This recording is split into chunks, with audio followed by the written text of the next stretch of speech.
মুহূর্তে আমার সঙ্গে রয়েছেন বাংলাদেশ জাতীয় ফুটবল দলের অধিনায়ক জামাল ভূঁইয়া। দীর্ঘ ৩ মাস পর ডেনমার্ক থেকে ফিরেছেন তিনি। এরই মধ্যে তার জন্য সুসংবাদ হচ্ছে তিনি কন্যা সন্তানের বাবা হয়েছেন এবং এই ৩ মাস তিনি তার কন্যার সঙ্গে কাটিয়েছেন। কেমন কেটেছে জামাল এই ৩টা মাস?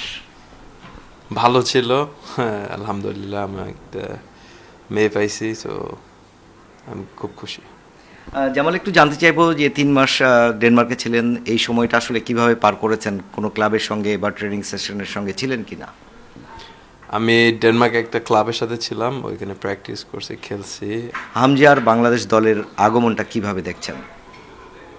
না, অফকোর্স হামসা আসলে মানে সবাই খুশি হবে, আমিও খুশি হবে, কিন্তু এখন আসবে, সো এটা দেশের জন্য, ফুটবলের জন্য এটা মানে একটা বিশাল বড় জিনিস। আর আমি মনে করি মানে যখন হামসা আসবে মানে পুরো টিম আরো কনফিডেন্স পাবে, সো এটা একটা পজিটিভ সাইন।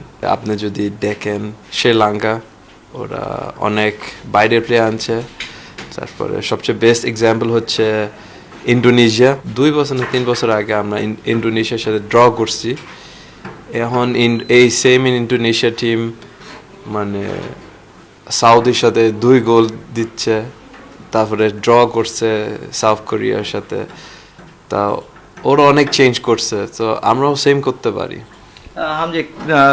হামজা প্রসঙ্গে আরেকটা বিষয় জানতে চাই যে বাংলাদেশ, এটা সবারই একটু কনফিউশন রয়েছে যে বাংলাদেশের ফুটবলাররা যে লেভেলের খেলেন, যে স্টেমিনা নিয়ে খেলেন, সেই জায়গায় আসলে সিনক্রোনাইজেশনটা হবে কিনা, আপনার কি মনে হয়? না, হামজা যখন আসবে বাংলাদেশ, এখানে উনি মানে বলতে পারবে না, মানে ফিল করতে পারবে, ওনার কোনো প্রবলেম হবে না, কারণ উনি অলরেডি একদম হাই লেভেলে আছে।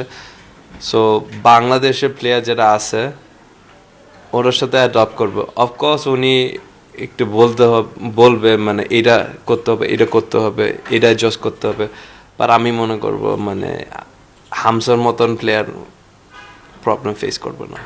এর সম্প্রতি আপনার জীবনীটাকে বাংলাদেশের শিক্ষাক্রমের পাঠ্য বইয়ে অন্তর্ভুক্ত করা হয়েছে, যেখানে বাংলাদেশের বেশ কিছু প্রমিনেন্ট ক্রীড়াবিদ রয়েছেন, আন্তর্জাতিক ক্রীড়াবিদ রয়েছেন, যেখানে ম্যারাডোনা, পেলের মতো খেলোয়াড়দেরকেও নেওয়া হয়েছে।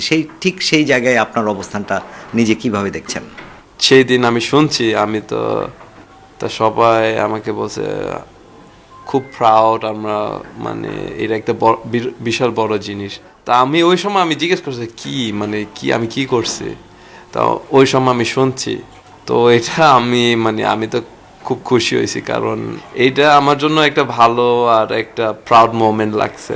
আপনার কি মনে হয় যে আপনার এই জীবনীটা পড়ে ক্লাস 7-এর বাচ্চারা তারা আসলে ফুটবলের প্রতি আসক্তি হবে, ফুটবলকে ভালোবাসবে? কারণ আপনার প্রতি সবার একটা আলাদা ফ্যাসিনেশন রয়েছে। না, আমি যদি ওরাকে ইন্সপায়ার করতে পারি তাহলে এটা একটা পজিটিভ জিনিস, কারণ আমার পার্সোনাল ফেভারিট স্পোর্ট হচ্ছে ফুটবল। আমি চাই বাংলাদেশের বাচ্চারা ওরা ফুটবল খেলে। জামাল, আপনাকে ধন্যবাদ। কথা বলছিলাম জামাল ভূঁইয়ার সাথে, বাংলাদেশ জাতীয় দলের অধিনায়ক, এবং তিনি যেমনটি বলছিলেন যে পাঠ্যসূচিতে তার জীবনী, আত্মজীবনী এবং ফুটবলীয় ক্যারিয়ারটাকে নিয়ে আসা, এবং সেটা নিশ্চয়ই বাংলাদেশের শিশুদেরকে, কিশোরদেরকে অনেক উদ্বুদ্ধ করবে ফুটবল খেলতে, এবং জামাল সেটাই চান এবং তার মধ্য দিয়ে বাংলাদেশের ফুটবল এগিয়ে যাবে।